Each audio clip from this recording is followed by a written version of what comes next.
welcome, everyone. Welcome to a new edition of Remixing Politics and Culture with me, your host, Pam. I'm a public relations and marketing professional with a passion for social justice, voter advocacy, and culture. And I so appreciate you spending some time with me and my guests tonight as we are going to have obviously a live show. And the one thing that's great about a live show is that you get to participate. And I welcome everyone to participate in the show. Um, we have a link in the chat and we have a link on YouTube. And I did put a link out on Facebook, I believe. So if you want to come on stage, you can. After a certain point, I'll let you come on. If you have too many characters to type out to participate in the show, but I really want active participation always. Okay, so tonight we're going to discuss historically Black colleges and universities, also known as HBCUs. Now, in my opinion, HBCUs are having their moment. They are having their moment. Everywhere you look, there are ads on social media and on television. They have the images of the marching bands, and we just finished up with the fabulous homecomings. And there are so many announcements on social media about targeted scholarships and more. However, right now, higher education higher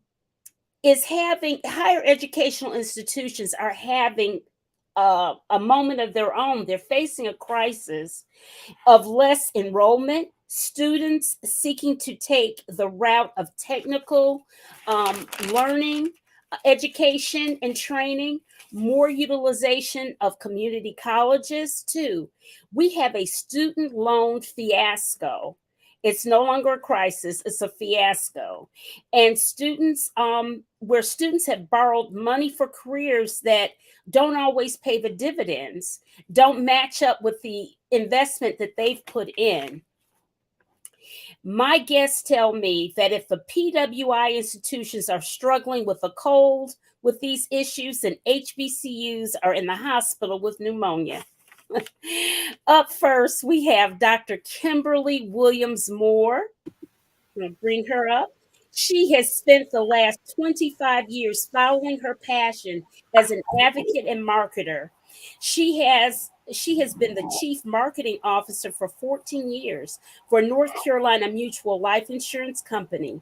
She has been the Wells Fargo Endowed Chair at North Carolina Central University's Mass Communication Department from 2019 to 2021, and has also served as the interim vice chancellor for advancement in marketing communications at St. Augustine's University from 2019 to 2020.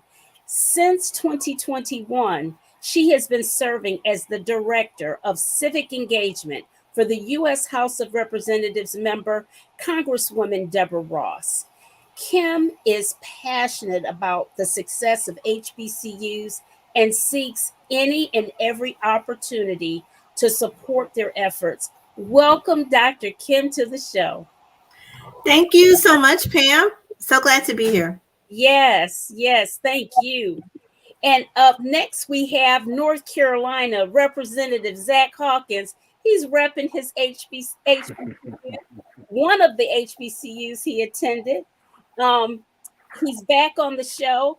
In 2018, he became the youngest person elected to represent Durham, North Carolina House District 31. Zach has been recognized as one of the progressive freshmen to watch back then, and he has not disappointed us at all. He has done many extraordinary things while serving in the North Carolina House of Representatives. Of great importance was his organization of the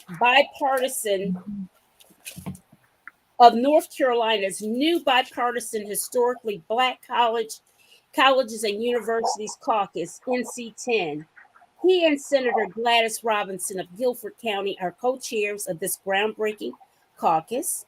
It is modeled after the bipartisan HBCU Caucus in the U.S. Congress, which another great North Carolinian, North Carolina Representative Alma Adams, started in 2015.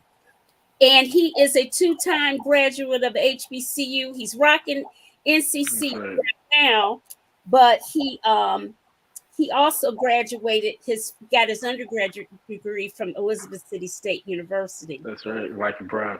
All right. So, oh gosh, people are saying hello already. Let's see. Hey, Izzy. I'm not sure who Izzy is, but hey, Alan. Okay. Stephen Valentine, the moment for HBCUs is long overdue. Hi, Dr. Moore. And Alfred, will looking good, Kimberly. Okay, we know that's my dad. That's my dad. Shout out to my dad. Okay. Hey, Alicia. Okay, guys. So I'm starting with you first, Kim. I'm just gonna break it down here. Kim, if I call her Kim and not Dr. Kim, and Zach, not Representative Zach, we're all friends. Yeah. So you guys charge it to my head and not my heart. Absolutely. And we're having this conversation. So Kim, you and I just had this impromptu conversation because I texted you and I said, Kim, what is going on at St. Aug? And then you went off into a Kimberly speech. And so you told me we've got to talk about HBCUs. So that's how this whole show came about, right? And so, yeah. You also asked me recently. Oh, go ahead, Pam. Yeah, and you were the one who told me that when a PWI gets a cold and HBCU gets pneumonia, and I wanted to know, what did you mean by that? Sure. Well, I think that, so going back a little bit, because I'm sure some people, and I get this all the time, what is your passion about HBCUs? You didn't go to an HBCU, and I need to start there. So I mentioned that my dad was on this call, and he attended Southern University along with my mom. And I'm from a very small town in Louisiana. I was born in Monroe, but grew up in a place called Gibbsland, which is about from Louisiana all this time. Yes, each other. Oh wow. Okay. Yeah. And Gibbsland is about 15 minutes from Grambling. So anyone who knows the SWAC knows about Grambling State University.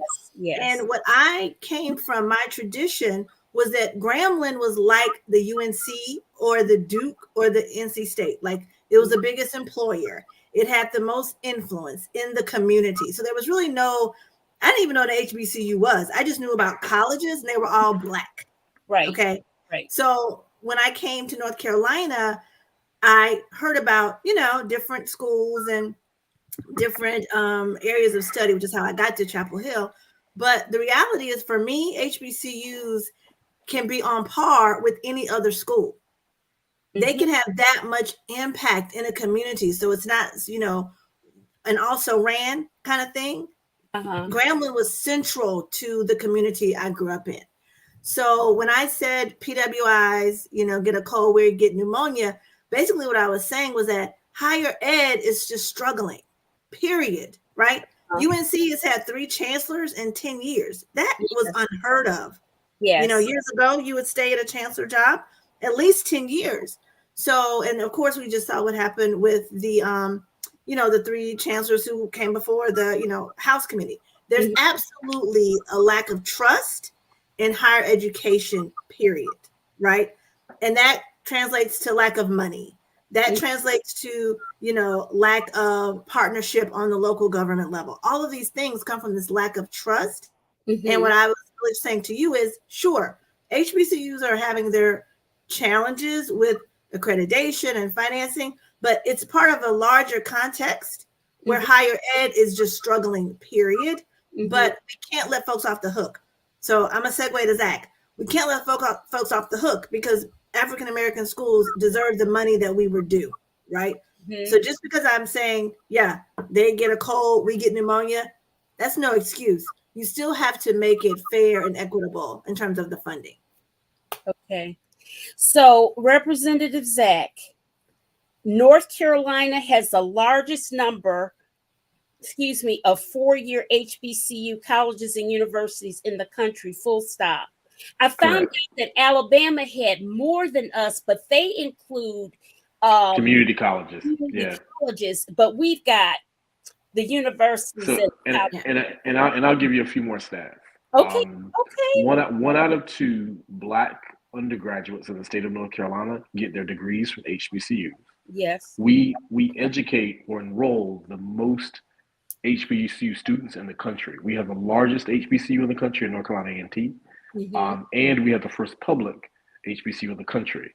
And mm-hmm, then Senate, and Shaw, of course, is the mother pearl of the South, yes, which has sort of led to tons of the birth of many other institutions. And mm-hmm, so this NC10, our HBCU environment is like no other in the country. Again, that's not taking anything away from Grambling and Southern because the Classic is amazing, or Jackson uh-huh, State, or any of those places.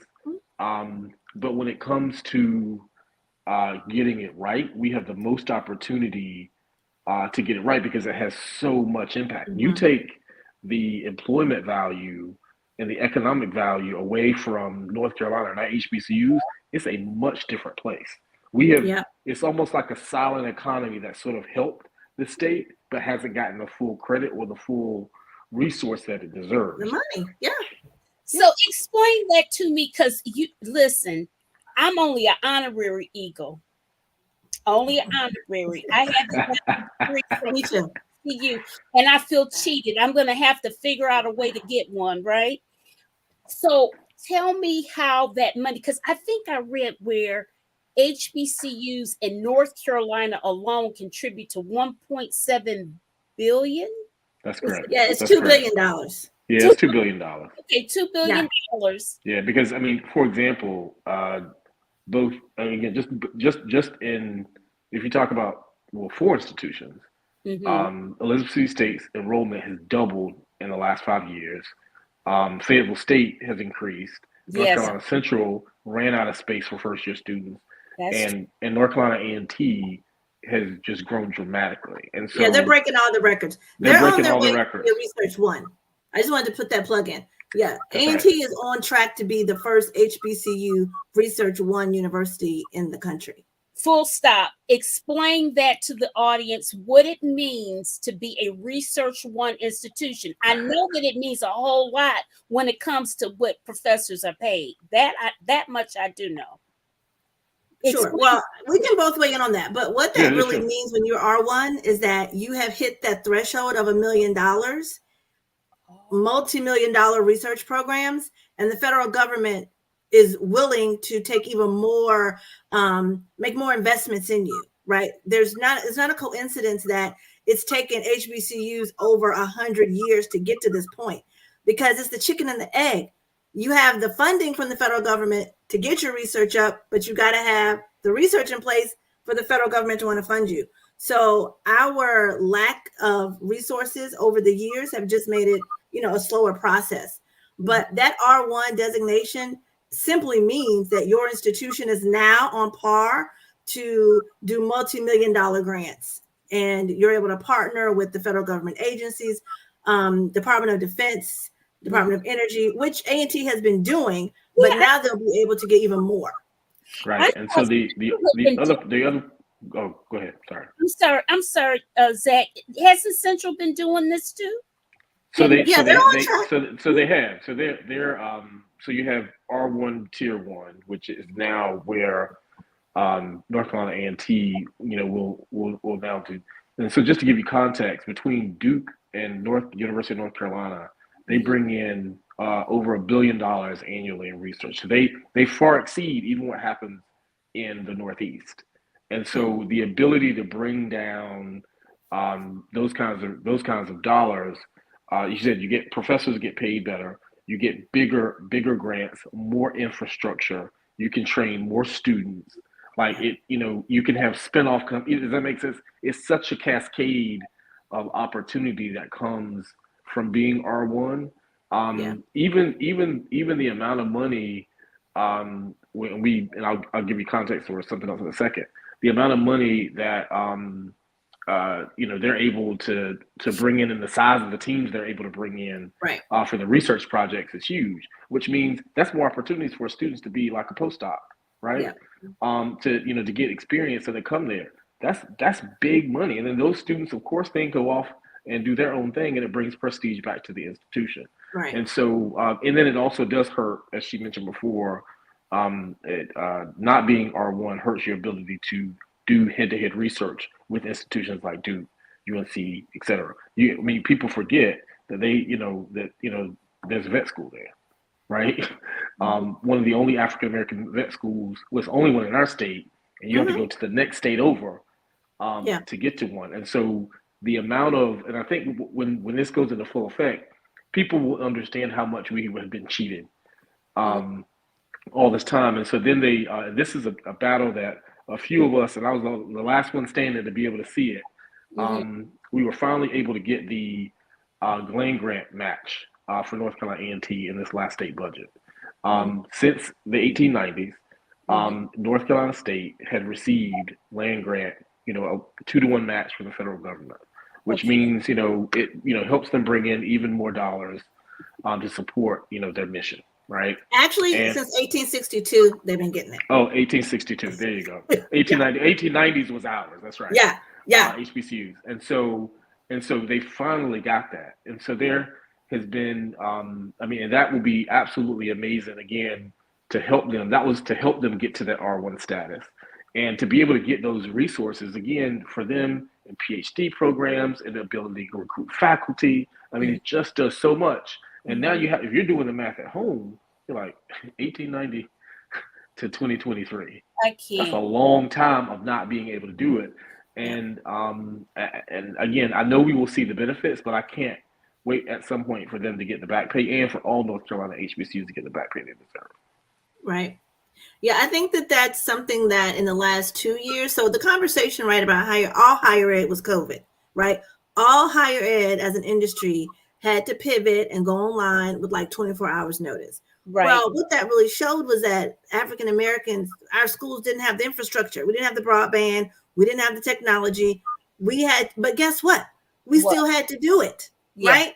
Right. So there's these two phrases I love to use, like UNCF has this phrase, punching above their weight. I love that visual because that really shows you that the HBCUs are getting it done, but they're totally doing it head to head with these other schools that have gotten all this money. And another quote by Denise Smith, who wrote a very, widely circulated article about this 1890 phenomenon and how the 1890 schools didn't get their share. Her quote was, nourishing the nation while starving. And she's basically saying that HBCUs, particularly the 1890 schools, have been nourishing the nation with our intellect, with our finances. I mean, again, African Americans go to HBCUs aren't just putting their money in the Black economy. They're circulating dollars in the global economy, but their schools are not getting the same value. So she's arguing that we need to have more equity in the farm bill. Like, she's like, okay, you say you can't find the money to make it fair for the 1890 schools. Well, guess what? The farm bill has been helping out with that since 1862. Why can't we look at something more creative? Like, let's think out of what we've been doing to make it fair. Because, Zach and I have been doing this like 20 years, and we would love for this to speed up, right? So all the HBCU grads who are listening to us, I'm talking to you. You also need to be more involved. You have got to go back and you've got to say, okay, this is my issue. I'm championing debt, this loan debt. I'm championing the 1890s. They've got to hear your voice because they don't hear our voices enough. Yeah, absolutely. And it sounds like there's a communication problem, because when I think of, I have further in my notes, when I think of the HBCUs and the things that I've heard is that the alumni don't give back enough to the schools. I've heard that. So let me stop you there. Okay, go ahead, Zach. That has zero to do with the state doing its job and to ensure that those schools are supposed to get their resources. That has nothing to do with again, I'll take North Carolina Central, for example. Okay. First public HBCU in the nation, the only one that is the center of a research enterprise. The only one that has a research park and global sort of center for biotech, Yeah. biopharma, you name it, right in the center. Right. There's no reason why the state of North Carolina. I mean, they had to push to get the BBRI. My predecessor did that, and to make sure they were getting some of the resources that they were supposed to. Yeah. There's no reason that the state has not given a school. Had that been any other school take off the HBCU label, Yes. they would have gotten exactly what they were supposed to do, right? And look at how fast East Carolina is younger than Elizabeth City State. I'll give you that visual. Okay. East Carolina University is younger than Elizabeth City State University. They have yet to hit 100 years. But you look at the growth, look at the investment, look at the dental school, look at the med school, look at the. Does that make sense? Yeah, yeah. And that school has a clear vision in Elizabeth City State of serving the 20 counties in the Northeast, right? Yeah. Fayetteville State is one of the only institutions in the country, but definitely the only HBCU. It has the largest military base in the South. Mm-hmm. Fort Bragg, now Fort Liberty. Mm-hmm. So please tell me why there's not seamless communication, and like that school should be like Texas A&M. Does that make sense? And so when people try to give the argument that alumni has something to do with the institution giving what it's supposed to, like what does that have to do with the 1890 Land-Grant University gifts, right? I mean, so I want to make sure that we don't even include that in our conversation. Yes, people should. Mm-hmm. Yes, people should give and be more involved. Yes. And I want to be clear. I wasn't saying give. I'm literally saying on the federal level and the state level, we need to see the HBCU grads coming to the office to brief us. We need to hear what it is you are doing in the schools. That is, it's revolutionary. Mm-hmm. But we don't hear from you enough. Mm-hmm. I agree with that. And I think every the pleasure of like serving in this HBCU, taking it on as an issue, being able to learn from Alma, being able to learn from Gladys, Nikki, et cetera, whomever, and starting this caucus, you learn so much. There are very organized HBCU alumni associations out here. Mm-hmm. And I think they are just waiting. They have really been waiting to be activated in a special way. And I think the time is now. Mm-hmm. And I honestly, I'll say this before I stop, is they haven't always been invited to be advocates in the halls of the General Assembly. And for example, most of your PWIs have a person or persons that will come to the General, and Kim knows this, come to the General Assembly, will advocate for them. Yet, you know what? The HBCUs are told, go through the independent college system, go through the UNC system, and we'll handle it for you.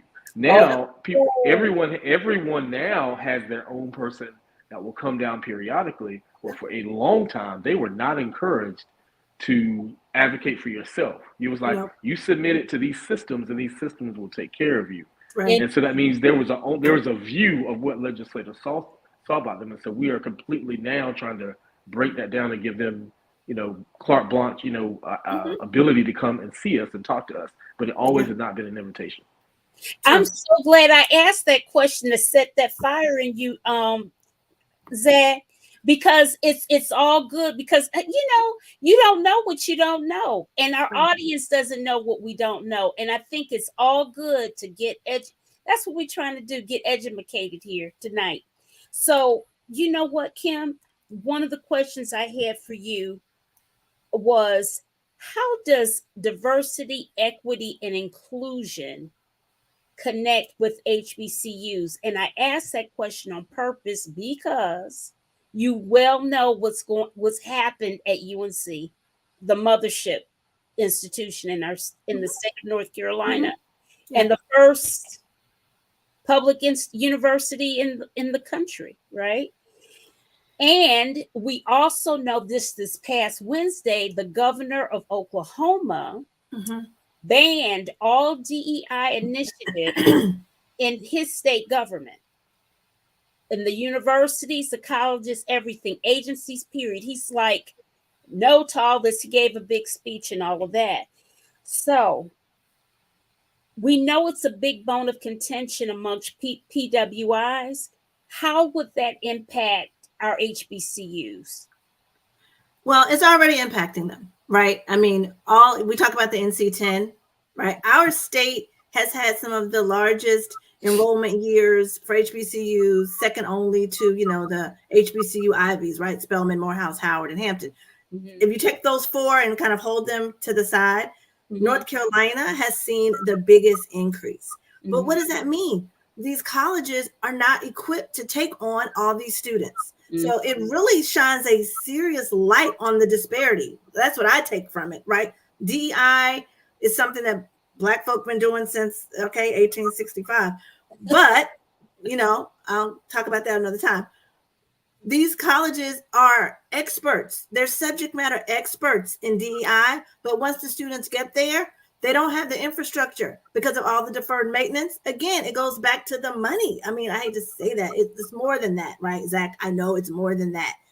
But the numbers of the students applying to HBCUs is far outpaced even before this, the Supreme Court decision. It was already a trend because guess what? African-American students want to feel safe. They want to go where they are wanted. And all the data, I mean, it's not a coincidence, right? My parents went to HBCU. My husband went to HBCU. Aggie Pride. My son went to HBCU. They feel safer, and they come out. They make more money. They have a lot more job security. I mean, all the data shows that if you go someplace that you are safe and people want to have you there, you're going to do well. So the secret sauce, because some PWIs, they get it, okay? They understand diversity is good. It helps them to be a better university. And no matter what the DEI Supreme Court rules are, some PWIs have said, look, we know that we've got to have people from different backgrounds. And they're figuring out how to make it happen. Yes. But they also want the kids to feel safe when they get there. Yes. And like they want you to be there. Right. So, DEI, and I would add a J to that, because that's really not the fun part, justice, right? You can bring me on and you can be fair and we can be equitable, but if you don't, acknowledge that it wasn't fair and that there was no justice, then that's problematic. It's problematic. Zach, so where do we go? In doing some research before the show, I see that the Center of Racial Equity in Education, CREED, was very much involved. The Hunt Institute, Future North Carolina Education Agency were very much involved in helping you guys get this caucus together, right? And to get your mission statement and your focus for what you plan to do. Tell me about some of the initiatives that you plan to do, and then I'm going to ask him how they intersect with what the White House, both of you can answer that, of how the White House's plans, how everything jives together. Yeah. Well, first, I think the White House can't have a serious conversation about anything HBCU until they bring themselves to North Carolina. We're the epicenter for historically Black colleges and universities in the country. And I share this with Kim. I've seen things that they've done, and I'm like, you can talk all you want to, but until you come to the place that has all that is equitable, needed, public, private influences, I mean, you just don't get it anywhere else. I think some of the initiatives, first, so working, so when it was one of those things, like before I even was in the General Assembly, I was like, if I ever get there, I want to do what Alma did. So, I mean, what she did, and again, she was my predecessor's seatmate. So they were sort of neck and neck. They stood beside each other to fight for HBCUs across North Carolina. And so to see her go and then do that in Congress was just absolutely phenomenal. And then, so the NC10 tour with the Institute, the Hunt Institute, and CREED sort of just set the tone. And when I saw that, I said, guys, I said, we got to get together. We got to talk. And so they started bringing me into convenings to talk about this. And so we actually publicly, in that setting, said, this is our next step. And that sort of, it happened at one of the convenings and said, we're going to start an HBCU caucus. And so we were able to take advantage of what they learned, the infrastructure they had built, And then we decided that, these things can happen at the same time, and they can inform each other, right? Because they were having ongoing policy discussions while part of our job in the HBCU Caucus, which is bipartisan and bicameral, is to make sure that there was a lot of education. Like, so we were convening monthly meetings to make sure that there were some legislators who needed the permission, honestly, on both sides of the aisle, who had HBCUs in their counties and in their districts that were not coming to Raleigh and bringing those issues forward. And so this gave them an opportunity to be invited to the table to represent what they knew was having an amazing impact on their economy, and needed and politically gave them lots of access and points. But I think most importantly, they actually had a chance to really and truly advocate, step up, and be recognized for that. That's the first thing. So the second thing, which is a huge point that cannot be oversold, the second thing is education. There are a lot of people, these stats that we're going over tonight, people had no idea. We brought in HBCU presidents to come and walk the halls, which again did not happen ever, if not, not in an organized fashion. So them coming down, being able to walk the halls, see their members, getting a chance to present in front of the HBCU caucus. We were able to get started on what will become an HBCU omnibus bill in this short session. Again, first time that has ever happened. We've done tours on HBCU campuses, both sort of, individually for legislators, but then as groups, those kinds of things in an organized fashion. It then started to, of course, word spreads around the General Assembly. So then places like, some companies said, you know what, we have been trying to get into the HBCU market, into HBCUs, but we just don't have the contacts. Guess what? We're talking to liaisons and chancellor's offices and president's offices all the time. Does that make sense? And so their ability to come and say, this is what I would like to do, or these are some of our initiatives, is huge. And so I had people call the office still that says, okay, when can we set up our tour? When can we do X? And so the ability for us to educate them and what it does too, and I want to say this lastly, it removes the excuse that you don't have access to historically Black college, because we have now presented it to you on a silver platter.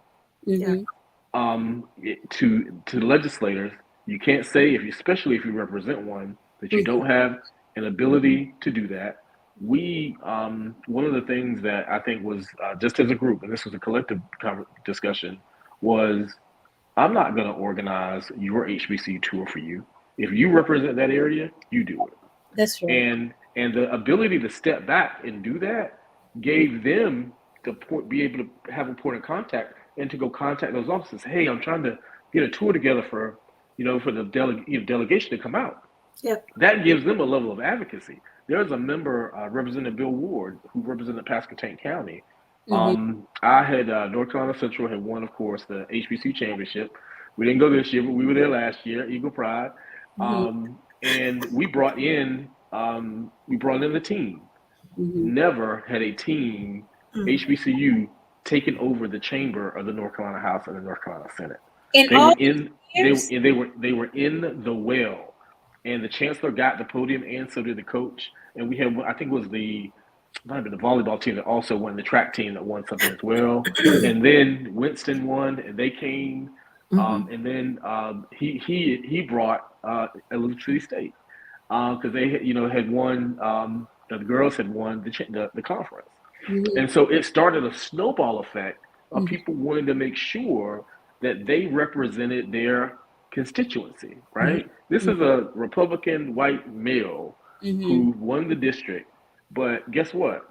Part of your job, and now you have almost a mandate for being a part of this caucus. That's right. To do your job and to represent. There have been so many years, and that's what Alma and Mickey and all those have been so frustrated about, is you had members who had these places in their districts, and they acted like they didn't exist. Yet they benefited from their vote, they benefited from what they did for their economy, and they knew about them, but just didn't feel the pressure. So now this is a zero excuse moment, henceforth and forever after in the General Assembly.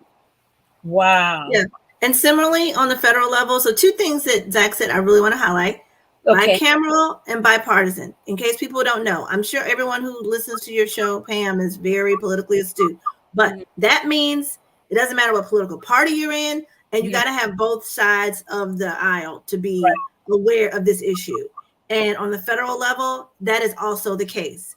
Alma has taken all of her goodwill and her true passion and taken that to DC, and it has had phenomenal results. The Futures Act, Ignite Act, I could go on. All the money from COVID, the CARES money, the HERF money, all of that money. And there's a lot of alphabets. I know people are saying, what is she talking about? I tell you, like my professor self, look it up.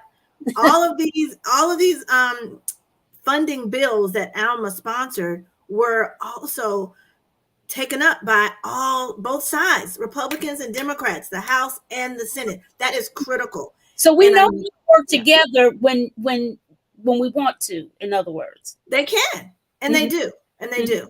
And you mentioned the Hunt Institute. We were really fortunate in September, and I saw you kind of look, Pam, like, really? This has never happened?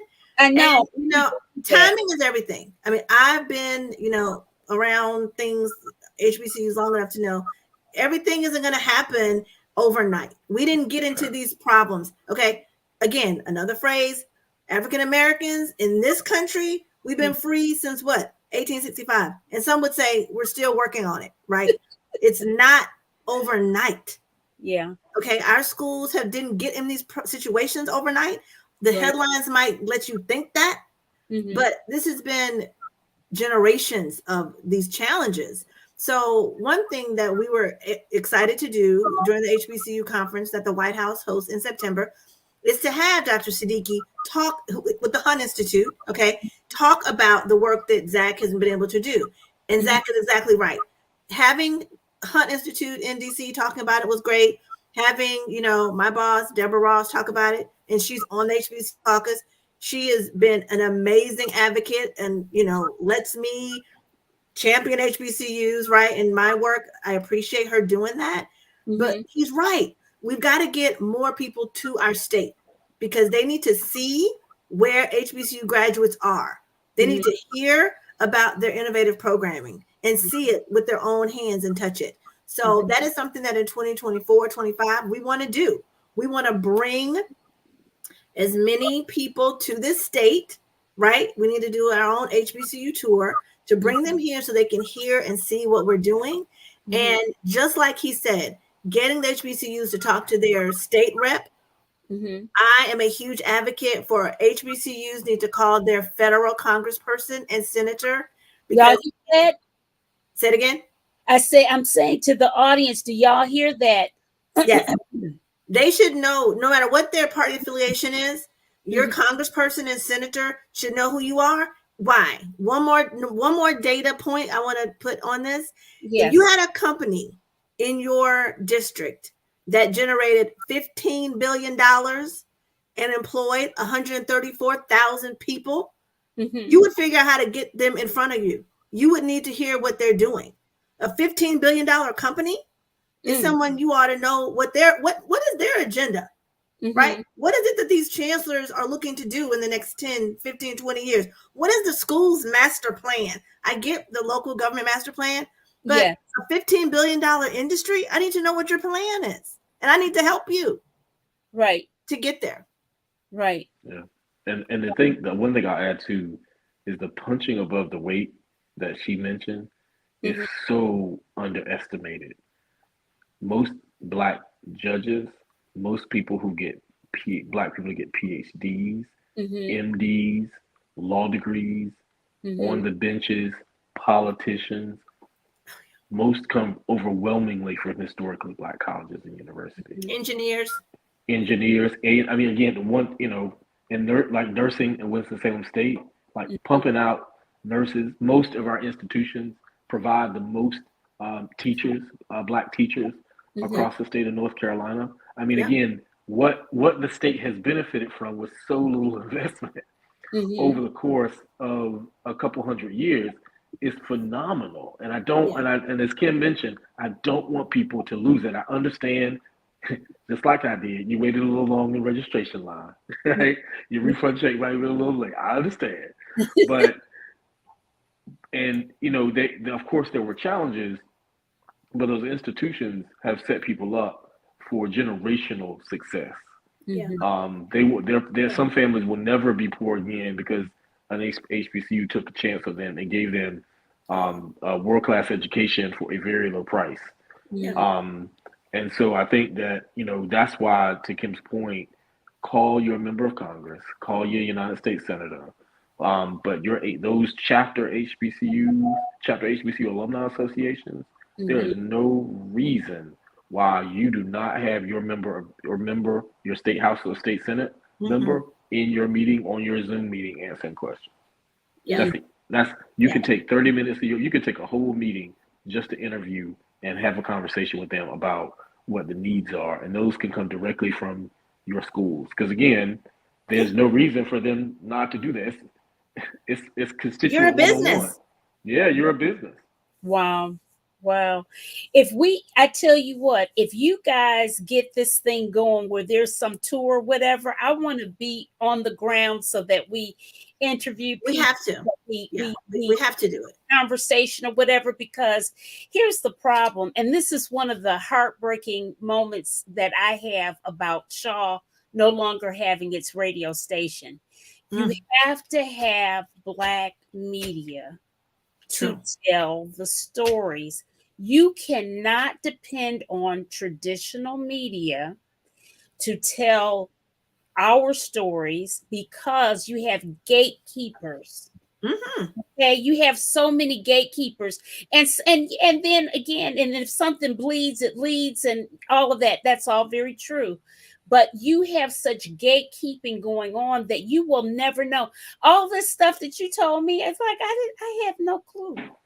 I have no clue unless, and I tell you, I have learned so much. Well, I love to learn. I'm naturally very curious, and I have learned so much by doing this show, because it's things that you think you know, but you don't know. Right. Because there's so many colors and variations of different things going on behind the scenes. Yeah. Just a plug about Black media. I think that where there's an opportunity for HBCUs is that a lot of HBCUs still have a journalism program. They're still training students. I mean, Pam, you and I know from PR professionals, right? The most HBCUs are churning out the only Black PR people that are coming out now. That's true. A lot. So I would, again, challenge the HBCUs who still have a strong, viable journalism program to not just look at it as a school paper. Like, you could be filling the void for that voice of African Americans in your local community that will not get heard. So, take yourselves more seriously than just the, school paper, because you might be it. Well, I'm gonna tell you, WSHA was always on my media list to send all of my press releases and pitching things to and what have you for interviews and whatnot. So it's been really important. I will tell you, yours truly is on the inaugural PR council at North Carolina Central. So that's where I've got my honor. But and the thing, Dr. Ellis, I think the thing that you said is so important. And what we talk about, with chancellors, presidents, and their liaisons, is ask for what you want, because we need to know what your true dreams are. Who do you want to be when you grow up? Because we know who the other institutions want to be when they grow up. And we need y'all to make sure that you are giving us that, to Kim's point, the long-term plan. Because again, a kid should be able to graduate from a North Carolina school and say, you know what, I want to be a research professional. Okay. And that means they should be able to go to North Carolina Central and be connected to any biopharma, biotech, you name it, in the country, because you got NIEHS right here. You got pound for pound, they're pumping out more jobs than anywhere in the country outside of Palo Alto and Austin. And so when you think about that, you're like, well, geez, and we're the provider of Black and brown talent. You think the same thing about engineering, and you think about military service, you think about aviation, and and people want to fly planes and do drones out in Elizabeth City. Like Yeah. they should be able to do that. We're cheating the state of North Carolina by not truly investing in making sure that these institutions are who they are and being the flagship for their thing. Does that make sense? It shouldn't matter. Now, I think Elizabeth City State, just to give them, for example, like they snuck up on folks because that aviation degree had always been there and just never really been activated. And so they have the largest story. That's right. You got to telling tell the story. They told the story, and it caught people off guard. The state invested in it, and so did industry. And now they're off to the races, and now they're the flagship for aviation in the state of North Carolina. It doesn't matter that they're an HBCU. Does that make sense? Yes. And that's where we have to be, and that's where we have to lie. North Carolina has had a tiered system for a very long time, right? Yes. You knew who the big 2 or 3 were. That's right, and that got perpetuated for race, and then it just became a thing, and then narrative-wise, people have started to buy into it. It's like, oh, if it's not this, then it's second class, and so that's not the case. The other thing I want to make sure I say is that we have worked very hard. Like, Alma, those HBCUs are not a political football, and nor are they a partisan issue. They are real deal investment opportunities that change people's lives.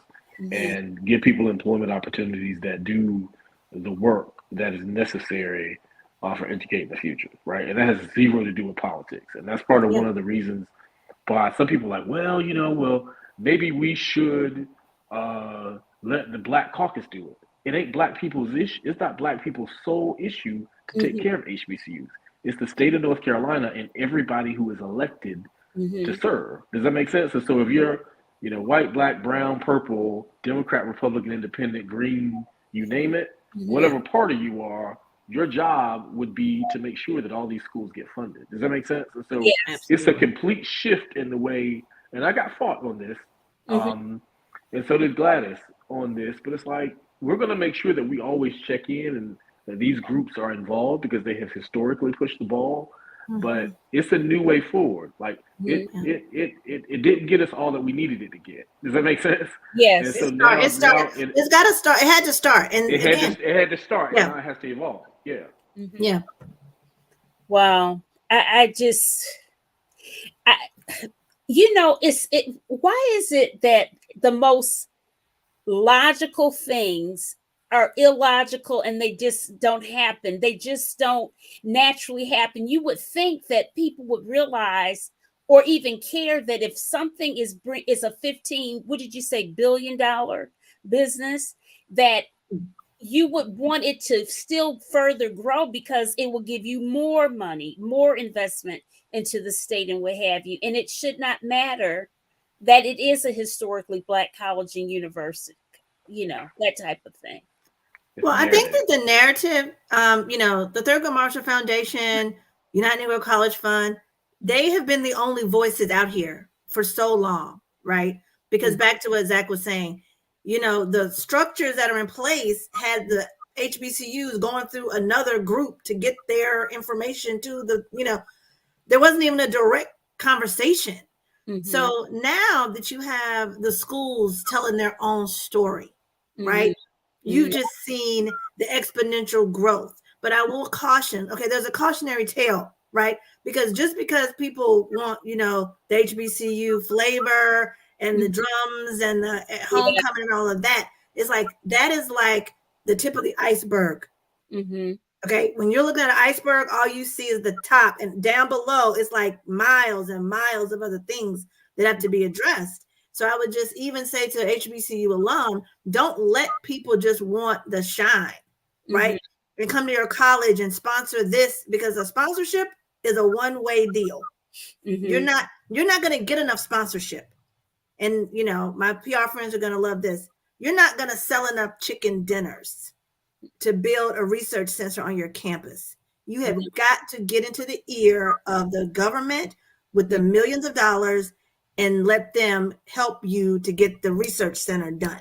So I also am calling on, institutional advancement people, chancellors, be very intentional about your ask and what it is you want these private companies to do for you, because they're going to give you a table.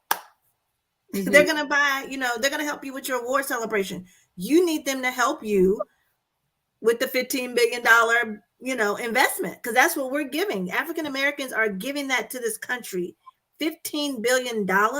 And we need more from private industry, federal, local, and state government than a sponsorship. And chicken dinners. Yeah.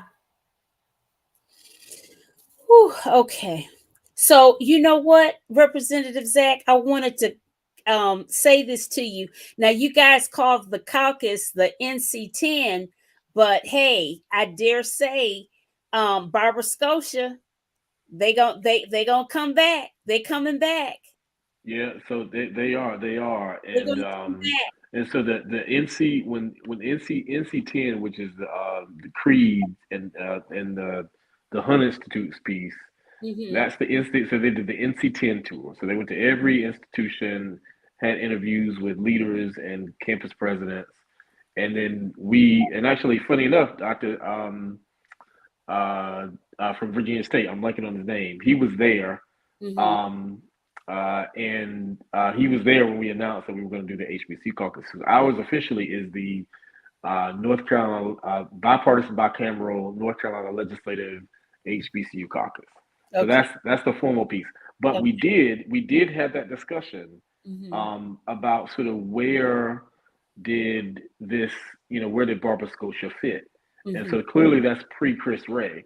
And I think that they will clearly be on the path. And so some of in our meetings, we get a periodic update on what's going on, because one of our members represents that area. And clearly there are lots of people who still have ties to Barbara Scotia. And so we can't wait for them to get into a space where they, bring back accreditation. I know that different accrediting things are happening that may make that easier for them. I know that they have some actions where they're releasing and reducing their debt. I know they're fundraising. They're going to have a homecoming. I mean, so those things can happen. And I will say that, and clearly they will be welcomed with open arms. Clearly they will then be able to take advantage of the millions of dollars that the state of North Carolina gives to private institutions. And that's outside of the federal government. But I think what it does, and I clearly know that he is trying to move in this direction, it's a blank slate. They can adopt whatever industry and be the number one source of talent for that industry, regardless. They yes, they're historically Black college, but they can emerge onto the scene. They can reinvent themselves. They can completely reinvent themselves. And so they have NASCAR right down here. They have banking over here. They have manufacturing over here. They can do whatever they want to do. And so I think our job is just to support them. And so I clearly, by the end of the decade, expect them to be, a part of our work. Yeah, I'm so excited because I think Chris Ray is phenomenal. And one added bonus thing that I discovered in my research was that our most revered woman, Mary McLeod Bethune, graduated from Scotia Seminary. Who knew? Because when I think of her, I always affiliate her with somewhere in Florida. Right. She graduated. And Dr. Dillard from Shaw University went to Barbara Scotia. That's right. Really? Okay. Wow. Yeah. I think people forget that. You do. Non-HBCUs just started admitting Black students in the 70s. Does that make sense? So it's been 50 years. Yeah. So since the 1860s, we wanted to get an education. Everyone went to an HBCU, right? There was no other option. Oh, one more plug too. We were talking about changing the narrative and telling the story. I think that all of my, journalist friends and all of my PR friends, it's okay for you to go to HBCU. Like they have pro bono for the legal team. We need to be doing some work. And I'm not knocking my consultant friends, of course, but we need to be volunteering, giving our time, like the, Workers' Progress Administration. The HBCUs need a storyteller. They need their own PR story to be told. And those of us in the profession need to do that. And the HBCUs also need to value that. Again, back to, Zach's point, you cannot, and I know I'm gonna get in trouble, but you can't throw money at the football team and just forget about the fact that you have no PR team. Like, I know. And see, here's the thing: when you said the volunteer part, I know, Kim, it's so hard because you know what I have learned, and I've learned it the hard way, is that the more you give, the more people will just take and take and take and take. And Yeah. you know, and I know time is a very limited and valuable resource. And True. you and I will tell you things that I have done pro bono wore me out more than things was paid for. So I have to be, I'm very Well, you intentional. have to be careful, right? I'm not saying And I'm give, yeah. everything. And then you know what? I don't like to do everything. It's just certain things that I like. And if I like it, you know, I'll do it. If I don't, Yeah. I don't pay Yeah. attention Yeah. to it. One thing I'll add is that if you are with an employer, you Mhm, should outright ask your employer if they have a relationship mhm. with HBCUs in North Carolina, Very because good point. um, I have seen that if there's not a somebody that who because they've done a great job of recruiting diversity on the boards of trustees and the boards of visitors, that includes corporate execs and bipartisanship, which Mhm. really has helped with making sure that there's some those questions being asked. But Mhm. I mean, when you talk about simple things, inviting that person, to your meetings. But then secondly, the easiest thing you can do is ask your job, do we have a pipeline to HBCUs? Because everybody is worried about so I represent RTP, by the way, so I forgot to mention that. Mhm. And when those companies come to town, Mhm. they ask me where the diverse talent is, plain and simple. They want to get connected to the public school systems around them, of course, Mhm. the community colleges, but Mhm. Yeah. they understand. They ask questions about, well, tell me about Black Wall Street. Tell me about the diverse talent. Tell me about connecting to these resources. They Mhm. want to know. That is why they come. I have had to have like some of these outfits that represent the state outside of North Carolina. I've had to say, why do you not have HBCUs in your depiction of institutions on your pamphlets? Like Yeah. we have to walk. There was a military general that came to an event, and I said, well, you talked about all this, this talent. I said, what are you doing in Fayetteville State? I said, this other guy was about like a some farm, God, was he bioscience guy. I said, Mhm. well, I said, well, you talked about NC State. Well, have you talked to A&T? He said, oh, I didn't have a contact. I said, don't worry about it. I had him on the phone the next week with the Mhm. people from A&T. Like Mhm. we have to fill the void at every opportunity. And sometimes we can do it in mass, where we Yeah. can introduce opportunities in mass, but there's plenty of opportunities where we have to do it at every turn. And that Yeah. costs you nothing to call HR or to call whomever and to make sure that those things are in place. Mhm. Um, and so I think that while a lot of folks just sometimes just don't know where to start with their advocacy, it's the simple stuff. And then we Yeah. also have to make sure, of course, that we're supporting, by with your own dollar, Mhm. showing up where you can, Mhm. serving on boards if you can for your institutions, right? They need your talent because some of us have gone off to do really good things. So we need to make sure that we're a Coming part of back. their conversations and giving Yeah. back. Mhm. But it's just important. Like these institutions, seriously, are economic drivers, and if we want them to be, it's a little hurtful sometimes when I hear folks say when they walk in and say, "Oh, I'm expecting this experience at this school," knowing that they have been historically. Like we heard all this when the Deion Sanders phenomena came on about the emergence of athletes going back to HBCUs and all Mhm. these things, and like that discussion sparked quite a bit. And I'm not asking you to give them excuses for their underfunding at all. Expect them to be as excellent as they should be, Mhm. but you are part of them getting to the The next. solution. So you are part of the solution. You are not. You Totally. cannot absolve yourself of your advocacy to them and telling them what they need to do and bringing them Yeah. resources, but Mhm. Yeah. also making sure that you're sharing your own story, your own voice. Right. That's Tell it. me, you guys, as we wrap up, what what would you tell our alumni, our HBCU alumni? Kim, I'll go to you first. Let's talk about the day after homecoming. Like, that's my message. Like, I've had plenty of fun at homecomings, and folk already know I have enjoyed it. People thought I went to A&T, right? But what did you do the next day, right? Like, how did you and your fraternity, your sorority, your alumni from the school of yada yada, what did you all do to elevate the story of the school in places you were not before? That's what I want to know. Okay. Rep Zach, what would you want the alumni to know? That your institutions are just as good as any other. Mm-hmm.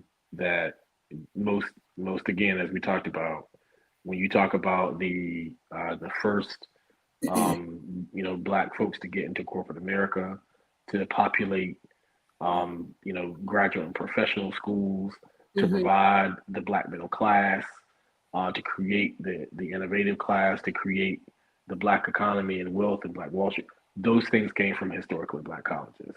Yeah. And so their role is just as important as any other. Those institutions are doing and are exceeding their mandates, and they need you. They need you to believe that they are on par. Because let me tell you about the $25 billion budget that the state of North Carolina gives. It takes in all the tax dollars, your personal income, corporate income tax. It takes in all this money and it divvies it up. That means that money is the exact same. Does that make sense? It's the same dollars that get split. So don't so one person's dollar ain't better than the other. No. It's all green. It's all green, and it all comes from the people of North Carolina. And so that means that your job is to fight for your fair share, but your institutions are just as good and can be even better if we all step up. And I'll say this: the last thing is, let's think about the ways that we can run everything we do through HBCUs. Business prep. Making sure that we're working with our K through 12 partners. What can we do to make sure everything we do, every industry we have, bring it through our HBCUs? And I'm telling you, that's where the magic and the power is. Yes. Ditto. Ditto. Right. Yeah. Nobody can tell it like you can tell it. I mean, I'm telling it third hand, honestly, right? But I saw the transformation of HBCUs in my own personal life. So just imagine the, power of all the HBCU alumni telling this story. And it's like a drumbeat, right? I mean, now Phenomenal. It's HBCU time. I mean, it is their time. No doubt about it. No doubt about it. No. Oh, I had to put one thing. There's on Facebook, I created this a couple, I don't know how long ago it was. It's a North Carolina HBCU alumni network. And it has about 5,000 people in it. Okay. And so I'll be sharing the show inside that group. And so people who are HBCU alum or students, like we want to populate it for sharing with only things like HBCU times and those things, but it's just for North Carolina HBCU alumni. So that people can connect, hear good news about what's going on, share the narrative. Nice. But I love that, Kim. Everybody share their story. That's right. And we have to create an opportunity, like on our founding dates or something, for people to share success from where these HBCUs are. One of the things that we talked about was some of the industries that are coming and some of the Black maternal health. I don't know, Kim, you probably remember this conversation. I'm very into that. How can we shift that entire industry discussion, accreditation programs? All that should run through HBCUs. Yes. There's no reason that we should not have a Black maternal hospital or program or something. Right. And all those things, anything that has to do with changing our communities, should all run through one of our 10, soon to be 11 HBCUs. And you know that Maya Jackson, a proud alum of North Carolina Central University, the founder of MAME for Black maternal health, is a North Carolina Central alum, and she has an incredible program that she runs on Fayetteville Street. That's right. We got some money. Right. We got some money in the budget. Yeah, we know MAME. Absolutely. Good. Good. Guys, this has been incredible. I am so thankful. My Christmas gift. Thank you so, so much. I appreciate you guys. I appreciate you sharing. Guys, share this video. Please share it. The whole purpose of doing this show is to really educate us, educate myself, educate everybody on so many subject matters and whatnot.